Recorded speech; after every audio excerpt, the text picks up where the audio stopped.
Hello friends, welcome to my channel. आज की इस वीडियो में हम लोग यूपी ट्रिपल एससी द्वारा आयोजित पेट के एग्जाम में पूछे गए प्रीवियस ईयर क्वेश्चंस को आपके साथ डिस्कस करेंगे, वो भी यूथ कंपटीशन टाइम्स की बुक के अकॉर्डिंग। और इसके पहले की वीडियोस में भी हमने पेट में पूछे गए प्रीवियस ईयर क्वेश्चन पेपर्स को आपके साथ डिस्कस किया है। अगर अभी तक आपने उन वीडियोज़ को नहीं देखा है तो उन वीडियोज़ का लिंक आपको डिस्क्रिप्शन बॉक्स में मिल जाएगा, आप उसे जाके देख सकते हैं। तो बिना देरी किए चलिए आज का ये वीडियो स्टार्ट करते हैं। तो आज के इस वीडियो में हम लोग 16 अक्टूबर 2022 के शिफ्ट 1 में पूछे गए क्वेश्चंस का ही डिस्कशन आपके साथ करेंगे।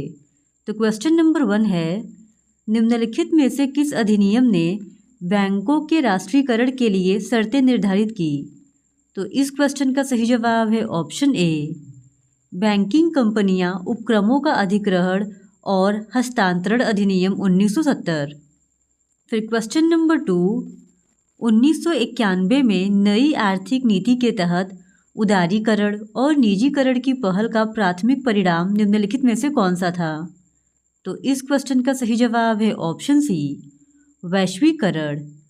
1991 के महान आर्थिक संकट से उभरने के उद्देश्य से तत्कालीन प्रधानमंत्री पीवी नरसिम्हा राव तथा वित्त मंत्री मनमोहन सिंह ने आर्थिक उदारीकरण तथा निजीकरण करने का फैसला लिया।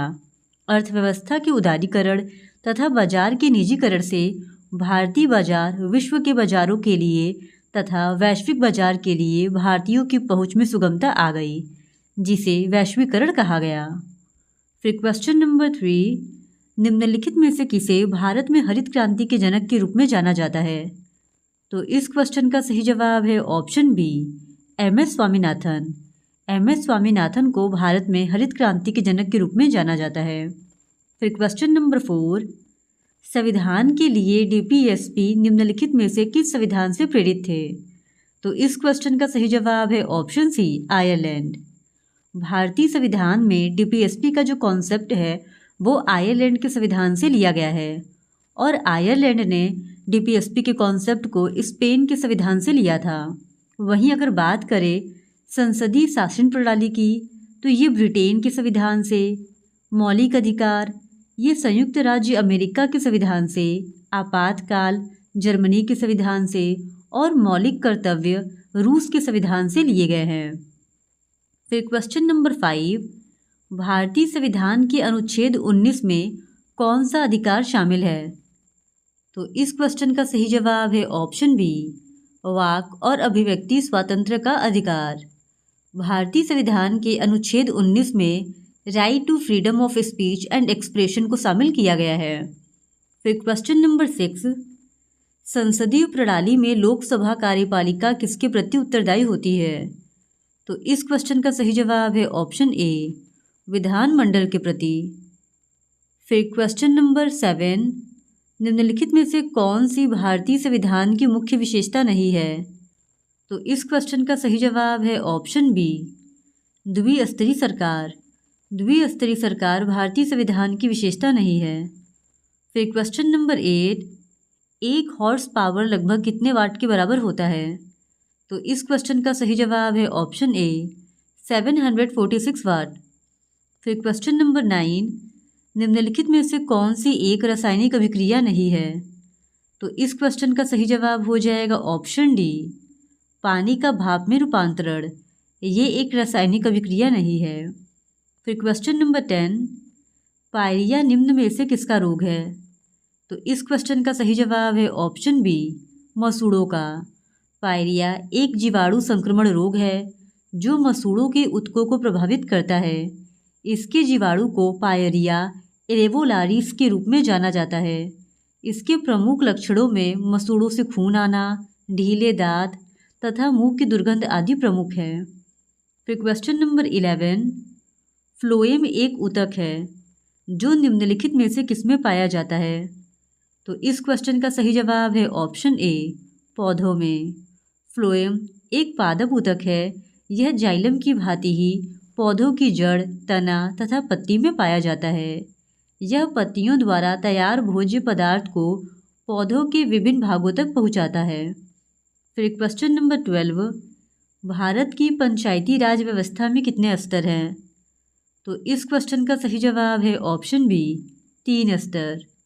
भारत की पंचायती राज व्यवस्था में 3 स्तर पाए जाते हैं। फिर क्वेश्चन नंबर 13, निम्नलिखित में से कौन सा भिन्न सबसे बड़ा है? तो इस क्वेश्चन का सही जवाब है ऑप्शन बी 7/8।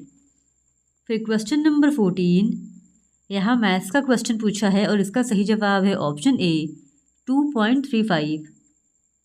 फिर क्वेश्चन नंबर 15, 19 का कितना प्रतिशत 7.6 है? तो इस क्वेश्चन का सही जवाब है ऑप्शन ए 40%। फिर क्वेश्चन नंबर 16, 60 से 80 के बीच की सभी अभाज्य संख्याओं का औसत है। तो इस क्वेश्चन का सही जवाब है ऑप्शन ए 70.2। फिर question number 17, √12.0409 minus √1.2544 equals to. तो इस क्वेश्चन का सही जवाब है ऑप्शन ए 2.35। फिर क्वेश्चन नंबर 18, निम्नलिखित में से कौन सा एसिड कार बैटरी में प्रयोग किया जाता है? तो इस क्वेश्चन का सही जवाब है option D sulphuric acid. Car की बैटरी में प्रयुक्त होने वाला अम्ल सल्फ्यूरिक अम्ल है और इसका रासायनिक सूत्र H2SO4 है। फिर क्वेश्चन नंबर 19, श्वेत और स्वेद का अर्थ है। तो इस क्वेश्चन का सही जवाब है ऑप्शन सी सफ़ेद और पसीना। श्वेत और स्वेद समरूपी भिन्नार्थक शब्द हैं। फिर क्वेश्चन नंबर 20, खाक में मिलना मुहावरे का अर्थ है। तो इस क्वेश्चन का सही जवाब है ऑप्शन ए सब कुछ नष्ट हो जाना। फिर क्वेश्चन नंबर 21, अनिल का पर्यायवाची शब्द है। तो इस क्वेश्चन का सही जवाब है ऑप्शन ए पवन। फिर क्वेश्चन नंबर 22, गुप्त का विलोम शब्द है। तो इस क्वेश्चन का सही जवाब है ऑप्शन सी प्रकट। फिर क्वेश्चन नंबर 23, सद्भावना का संधि विच्छेद क्या होगा? तो इस क्वेश्चन का सही जवाब है ऑप्शन बी सत प्लस भावना और यह व्यंजन संधि का उदाहरण है। फिर क्वेश्चन नंबर 24 to 25 तक के लिए इंग्लिश का एक पैसेज दिया गया है और इसको पढ़कर पूछे गए क्वेश्चंस को सॉल्व करने थे। तो ये रहा वो पैसेज, आप चाहे तो इसका स्क्रीनशॉट ले सकते हैं। फिर क्वेश्चन नंबर 24 है एलिजाबेथ्स न्यू नेबर लिव। तो इस क्वेश्चन का सही जवाब है ऑप्शन सी डाउन स्टेयर्स। फिर question number 25, Elizabeth was suffering from. तो इस क्वेश्चन का सही जवाब है option B asthma. Elizabeth was suffering from asthma. फिर question number 26, choose the correct antonym mourn. तो इस क्वेश्चन का सही जवाब है ऑप्शन ए जॉय। मोर्न का एंटोनिम जॉय होता है। मोर्न मतलब होता है शोक करना और जॉय मतलब होता है हर्ष या प्रसन्नता। फिर question number 27, give one word substitute for the following. One who sells articles at public sales. तो इस क्वेश्चन का सही जवाब है ऑप्शन डी ऑक्शनियर। फिर question number 28, choose the correct synonym exile. तो इस क्वेश्चन का सही जवाब है ऑप्शन ए बैनिशमेंट। एग्जाइल मतलब होता है देश निकाला, वहीं अगर बात करें बैनिशमेंट तो इसका अर्थ भी देश निकाला या निर्वासन ही होता है। फिर क्वेश्चन नंबर 29, दोनों कथनों को पढ़े और तय करें कि निम्नलिखित में से कौन सा उत्तर विकल्प इन दोनों कथनों के बीच संबंध को सही ढंग से दर्शाता है। स्टेटमेंट 1 है पुलिस प्राधिकरण ने हाल ही में शहर में सुबह के समय चौकसी बढ़ा दी है। स्टेटमेंट 2 है शहर में छोटे मोटे अपराधों की घटनाओं में काफ़ी कमी आई है। तो इस क्वेश्चन का सही जवाब है ऑप्शन ए कथन एक कारण है और कथन 2 इसका प्रभाव है। फिर क्वेश्चन नंबर 30, विषम चुने। तो इस क्वेश्चन का सही जवाब है ऑप्शन डी 33। फिर क्वेश्चन नंबर 31, 6:10 पर घड़ी की घंटे की सुई और मिनट की सुई के बीच का कोण ज्ञात कीजिए। तो इस क्वेश्चन का सही जवाब है ऑप्शन बी 125 डिग्री। फिर क्वेश्चन नंबर 32, यदि ए को 26 के रूप में कोडित किया जाता है, बी को 25 के रूप में कोडित किया जाता है, C को 24 के रूप में कोडित किया जाता है और Z को 1 के रूप में कोडित किया जाता है, तो मोबाइल के लिए कोड खोजें। तो इस क्वेश्चन का सही जवाब है ऑप्शन डी 141225181522। फिर question number 33, the Annamalai retail नाम की डैमजल फ्लाई की एक नई प्रजाति की खोज किस राज्य में की गई है? तो इस क्वेश्चन का सही जवाब है option A Kerala. The Annamalai retail नाम की डैम जल फ्लाई की नई प्रजाति की खोज केरल के पीची वाजनी वन्य जीव अभ्यारण्य में की गई है। पीचा वाजनी वन्य जीव अभ्यारण्य केरल के त्रिशूर में स्थित है। फिर क्वेश्चन नंबर 34, गोपी ने विवेक से कहा, वह व्यक्ति मेरी माँ के इकलौते भाई का पिता है। तो इस गोपी उन्हें क्या कहेगी? तो इस क्वेश्चन का सही जवाब है ऑप्शन सी नाना। गोपी उन्हें नाना कहेगी। फिर क्वेश्चन नंबर 35, INS टर्कस ने लाल सागर में डैश नौसेना के जहाज़ों अलमाज और निमेर के साथ एक समुद्री साझा अभ्यास का आयोजन किया। तो इस क्वेश्चन का सही जवाब है ऑप्शन सी सूडान। फिर क्वेश्चन नंबर 36, जागृति निम्नलिखित में से किस क्षेत्र से संबंधित शुभंकर है? तो इस क्वेश्चन का सही जवाब है ऑप्शन बी उपभोक्ता जागरूकता। उपभोक्ताओं को सशक्त तथा जागरूक बनाने के लिए उपभोक्ता मामलों के विभाग ने जागृति नामक एक शुभंकर लॉन्च किया है। जागृति नामक इस शुभंकर को इसके सभी मीडिया अभियानों में जागो ग्राहक जागो टैगलाइन के साथ दिखाया जाएगा। फिर क्वेश्चन नंबर 37, महाराष्ट्र में स्थित औरंगाबाद का नया नाम लिखिए। तो इस क्वेश्चन का सही जवाब है ऑप्शन ए संभाजी नगर। महाराष्ट्र में स्थित औरंगाबाद का नया नाम मराठा शासक संभाजी के नाम पर छत्रपति संभाजी नगर रखा गया है।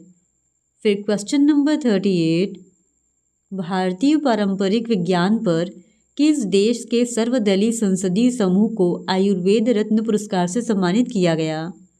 तो इस क्वेश्चन का सही जवाब है ऑप्शन ए यूके।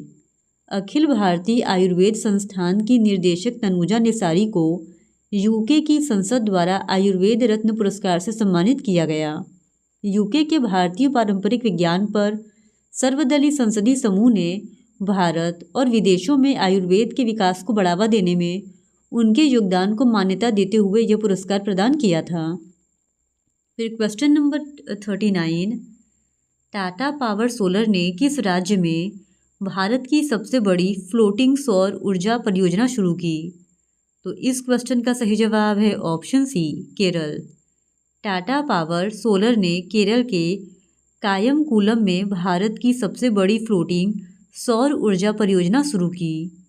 फिर क्वेश्चन नंबर 40, हिमाचल प्रदेश में 21 दिवसीय संयुक्त अभ्यास वज्र प्रहार 2022 किन देशों के बीच संपन्न हुआ? तो इस क्वेश्चन का सही जवाब है ऑप्शन डी भारत और संयुक्त राज्य अमेरिका। 21 दिवसीय सैन्य अभ्यास वज्र प्रहार भारत और संयुक्त राज्य अमेरिका के संयुक्त विशेष बल के मध्य भारत में हिमाचल प्रदेश के बकलोह में हुआ। वर्ष 2022 में सैन्य अभ्यास वज्र प्रहार का 13वां संस्करण संपादित हुआ है। फिर क्वेश्चन नंबर 41, निम्नलिखित में से किस कंपनी ने जुलाई 2022 में भारतीय खिलाड़ियों के प्रदर्शन को बढ़ाने के लिए भारतीय ओलंपिक संघ के साथ दीर्घकालिक साझेदारी की घोषणा की? तो इस क्वेश्चन का सही जवाब है option A Reliance industries limited. Reliance industries limited ने जुलाई 2022 में भारतीय खिलाड़ियों के प्रदर्शन को बढ़ाने के लिए भारतीय ओलंपिक संघ के साथ साझेदारी की घोषणा की थी। फिर क्वेश्चन नंबर 42, जुलाई 2022 में कॉफ़ी बोर्ड ने कॉफ़ी फसलों की जलवायु प्रतिरोधी किस्मों को विकसित करने के लिए किसके साथ एक समझौता ज्ञापन पर हस्ताक्षर किए हैं? तो इस क्वेश्चन का सही जवाब है ऑप्शन बी इसरो के साथ। फिर क्वेश्चन नंबर 43, निम्नलिखित में से कौन सा देश भारत के साथ सबसे लंबी अंतर्राष्ट्रीय सीमा साझा करता है? तो इस क्वेश्चन का सही जवाब है ऑप्शन ए बांग्लादेश। भारत कुल 7 देशों के साथ स्थलीय सीमा तथा 2 देशों के साथ जलीय सीमा साझा करता है और भारत के साथ सबसे लंबी अंतर्राष्ट्रीय सीमा बांग्लादेश की लगती है। फिर क्वेश्चन नंबर 44, निम्नलिखित में से कौन सी इजराइल की राजधानी है? तो इस क्वेश्चन का सही जवाब है ऑप्शन ए, जेरूसलम। इजराइल की राजधानी जेरूसलम है। फिर क्वेश्चन नंबर 45, डाक कर्मयोगी पोर्टल का उद्देश्य है। तो इस क्वेश्चन का सही जवाब है ऑप्शन बी, लगभग 4 लाख ग्रामीण डाक सेवकों की क्षमताओं में वृद्धि। डाक कर्मयोगी पोर्टल डाक विभाग का एक ई लर्निंग पोर्टल है। इसका प्रमुख उद्देश्य लगभग 4 लाख ग्रामीण डाक सेवकों की क्षमताओं में वृद्धि करना है। फिर क्वेश्चन नंबर 46, निम्नलिखित में से किस राज्य में विधान परिषद है? तो इस क्वेश्चन का सही जवाब है ऑप्शन बी, कर्नाटक। वर्तमान में भारत के कुल 6 राज्यों में विधान परिषद है। इन राज्यों में उत्तर प्रदेश, कर्नाटक, बिहार, महाराष्ट्र, आंध्र प्रदेश और तेलंगाना शामिल हैं। फिर क्वेश्चन नंबर 47, किस दिन को भारतीय वायुसेना दिवस के रूप में मनाया जाता है? तो इस क्वेश्चन का सही जवाब है ऑप्शन सी, 8 अक्टूबर। 8 अक्टूबर 1932 को ब्रिटिश भारत सरकार द्वारा रॉयल इंडियन एयरफोर्स गठन के साथ ही भारतीय वायुसेना की नींव पड़ी थी। इसलिए 8 अक्टूबर को प्रतिवर्ष भारतीय वायुसेना दिवस मनाया जाता है। फिर क्वेश्चन नंबर 48, निम्नलिखित में से किसे भारत का स्कॉटलैंड भी कहा जाता है? तो इस क्वेश्चन का सही जवाब है ऑप्शन ए, कुर्ग। कुर्ग को भारत का स्कॉटलैंड भी कहा जाता है। इसके सौंदर्य की सभ्यता के कारण इसे ऐसा कहा जाता है और कुर्ग कर्नाटक का एक प्रमुख कॉफ़ी उत्पादक जिला है। इसे कोडागू के नाम से भी जाना जाता है और इसे दक्षिण भारत का कश्मीर भी कहा जाता है। फिर क्वेश्चन नंबर 49, डैश कला मथुरा से स्टेंसिलिंग की पारंपरिक कला है। तो इस क्वेश्चन का सही जवाब है ऑप्शन सी, सांझी। सांझी कला मथुरा से स्टेंसिलिंग की पारंपरिक कला है। इसकी शुरुआत ब्रज में हुई तथा यह श्री कृष्ण की लीलाओं से जुड़ी कला है। फिर क्वेश्चन नंबर 50, निम्नलिखित में से 2014 में बनाया गया भारत का 29वां राज्य कौन सा है? तो इस क्वेश्चन का सही जवाब है ऑप्शन ए, तेलंगाना। 2 जून 2014 को आंध्र प्रदेश का विभाजन करके भारत का 29वां राज्य तेलंगाना बना था, किंतु वर्तमान में जम्मू और कश्मीर के पुनर्गठन के पश्चात भारत में कुल 28 राज्य और 8 केंद्र शासित प्रदेश हैं। तो आज के लिए बस इतना ही। बाकी के बचे हुए 50 क्वेश्चंस का डिस्कशन हम लोग इस वीडियो के नेक्स्ट पार्ट में आपके साथ करेंगे। और अगर आप पेट के इसी तरह और भी प्रीवियस ईयर क्वेश्चन पेपर्स को देखना चाहते हैं तो please do subscribe to my channel and like this video. Thank you very much.